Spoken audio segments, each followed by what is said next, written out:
ஆகாஷ்வாணி புதுச்சேரி செய்திச் சுருக்கம் வாசிப்பவர் ஆதவன். பிரதமர் திரு நரேந்திர மோடி 2 நாள் பயணமாக இன்று குஜராத் செல்கிறார். அகமதாபாத்தில் 5400 கோடி ரூபாய் மதிப்பிலான மேம்பாட்டு திட்டங்களை தொடக்கி வைத்து உரையாற்ற உள்ளார். பின்னர் அகமதாபாத்தில் உள்ள ஹன்சல்பூரில் ஹைபிரிட் பேட்டரி எலக்ட்ரோடுகளின் உற்பத்தி மற்றும் 100 நாடுகளுக்கு பேட்டரி மின்சார வாகன ஏற்றுமதியை பிரதமர் தொடக்கி வைக்கிறார்.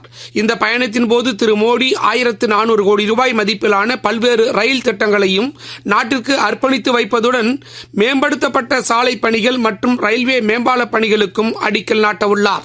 விண்வெளிக்கு மனிதர்களை அனுப்ப நாடு முழுமையாக தயாராக உள்ளதாக மத்திய பாதுகாப்புத்துறை அமைச்சர் திரு ராஜ்நாத் சிங் கூறியுள்ளார்.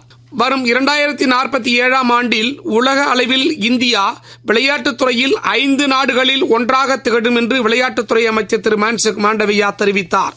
பளுதூக்கும் போட்டியை தொடக்கி வைத்து பேசிய அவர், பிரதமர் திரு நரேந்திர மோடி தலைமையிலான அரசில் விளையாட்டுத் துறையில் மாற்றங்கள் ஏற்பட்டுள்ளதாகவும் விளையாட்டு வீரர்களுக்கு முக்கியத்துவம் அளிக்கப்பட்டு வருவதாகவும் மேலும் அவர் தெரிவித்தார்.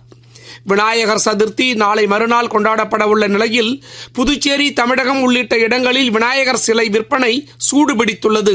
பல்வேறு வண்ணங்களில் விநாயகர் சிலைகளை மக்கள் வாங்கிச் செல்கின்றனர். புதுச்சேரி மாநிலம் பாகூர் பேராசிரியர் அன்னுசாமி மேல்நிலைப் பள்ளியில் சங்க இலக்கியங்களில் அறம் என்ற தொடர் நிகழ்வின் ஓர் அங்கமாக விவேக பாரதி அறக்கட்டளை சார்பில் நாலடியார் கூறும் அறம் என்ற தலைப்பில் சிறப்புரை நிகழ்த்தப்பட்டது. பீகார் மாநிலம் ராஜ்கீர் ஹாக்கி மைதானத்தில் வரும் 29ஆம் தேதி தொடங்கி செப்டம்பர் மாதம் 7ஆம் தேதி வரை ஆசிய கோப்பை 2025 ஹாக்கி போட்டிகள் நடைபெற உள்ளன. இதற்கான முதல் பயிற்சி ஆட்டம் ஜப்பான், மலேசிய அணிகளுக்கு இடையே நேற்று தொடங்கியது. உலக பேட்மிண்டன் போட்டி இன்று பிரான்சில் தொடங்குகிறது. இத்துடன் இந்த செய்திச் சுருக்கம் நிறைவு பெறுகிறது.